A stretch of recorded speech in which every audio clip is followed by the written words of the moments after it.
Hi, my name is Rikka Venturanza, and I will be presenting a video on how I utilize critical pedagogy. My education and training are in student affairs, but for the purpose of this video, I will focus on my pedagogical experiences and practices as an ethnic studies lecturer. To give you some context, currently I work at a public institution in Northern California. We are a majority minority campus where over 50% of our population are students of color. Um, in addition to to that, what makes our campus unique is that we are part of a federal equity program that is charged to expand and improve our capacity to serve and support Asian American, Native Hawaiian, Pacific Islander students. Um, in terms of our program, we intended to closely link student learning to activism and community organizing. So our program provides first-year students an ethnic studies education in a learning community setting. And so far, based on my experience with the curriculum, critical pedagogy and ethnic studies have a lot of commonalities. I think first, much like critical pedagogy, ethnic studies is highly contextual, and it requires both the student and the teacher to be active and equal participants in the classroom. And I think because of the depth of the course content, cultivating a mutual trust and framing the classroom as a sacred space is also very crucial. At its core, our curriculum's purpose is to really explore racial and ethnic identities and intersections. We also go over knowledge production and its relationship to power and representation. We investigate and identify what active learning is and define what an educated person is or what they are not. We also have dialogue around all the isms, exploring the model minority myth, all the types of ways that we've internalized oppression. And ultimately, we just provide students, a really meaningful dialogue and reflective oriented tools that allow them to build on their consciousness.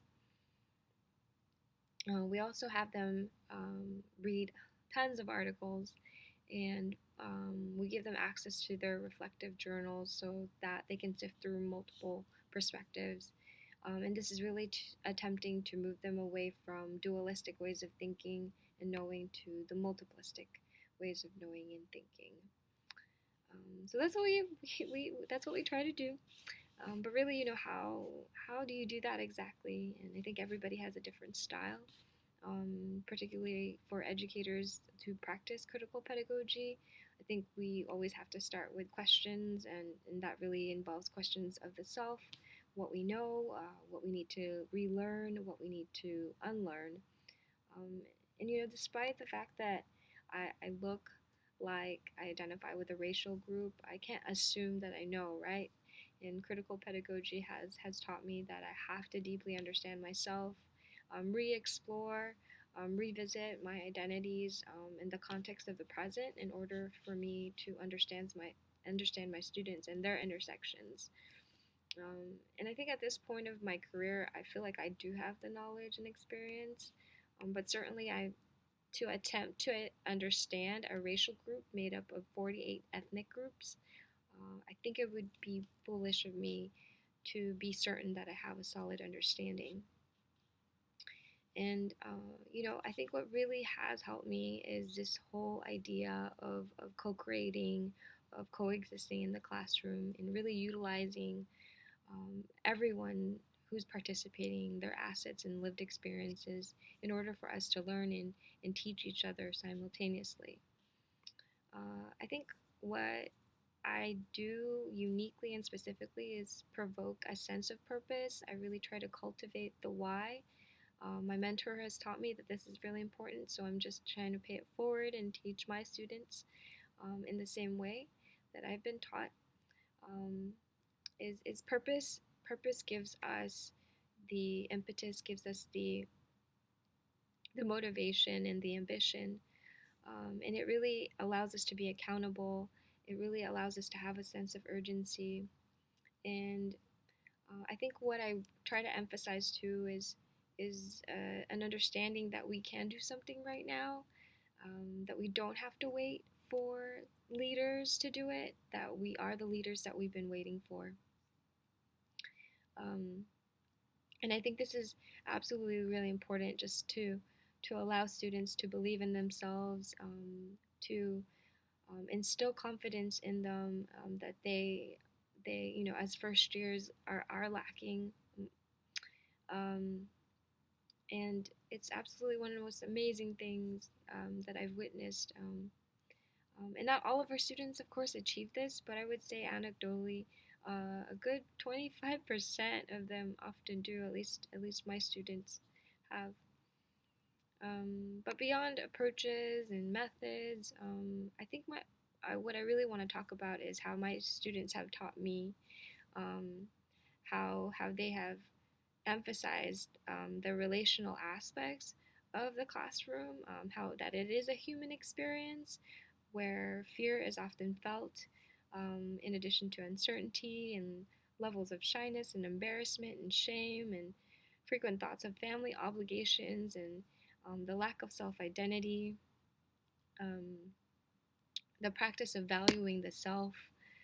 All those things are happening in the classroom. And many of my students are experiencing this type of awareness for the first time. And as liberating as it is, I think it's also very overwhelming for them. And they express this a lot in their journals. Um, Other things that they've taught me was, that it's more than just a mind, it's also the body, it's also the soul. And Bell Hooks talks about this, that the soul is present while learning. Um, so I thought that was really profound. Um, Other things they've taught me was, just what's happening at home. Like, home is really important as they navigate, the campus, as they navigate their classes and their educational goals, trying to grasp the journey of their parents and grandparents and how it's so intertwined with their journey. I think this is specifically a challenge for recent immigrants, especially from war-torn countries, just trying to piece together the internalized oppressions as refugees, as Bow people, as colonized people, and being aware of all these social injustices and inequities and feeling very helpless in the process. I think is really important to understand as an educator and as a person who practices critical pedagogy. That this is all happening, you know. So once again, dialogue is extremely important. Whether it's small groups, parents share. I think what has really helped my students is having them write things down before we have a opportunity to talk. Checking in with them individually is extremely important. And the last thing is, of course, sharing your own narrative and sharing your own perspective about your identities and about your journey as a family and as a collective. Those are the most powerful moments of connection and bond. And that really, that's the fruition of a learning community when you can connect that way deeply, um, modeling courage by sharing your most cherished and your most painful parts of your lives. Um, so I believe this is the way that I've achieved critical pedagogy. Really, the narratives is what strengthens us and what allows us to heal together. Um, these counter hegemonic narratives are crucial too in terms of learning together, you learning about yourself and your students learning with you.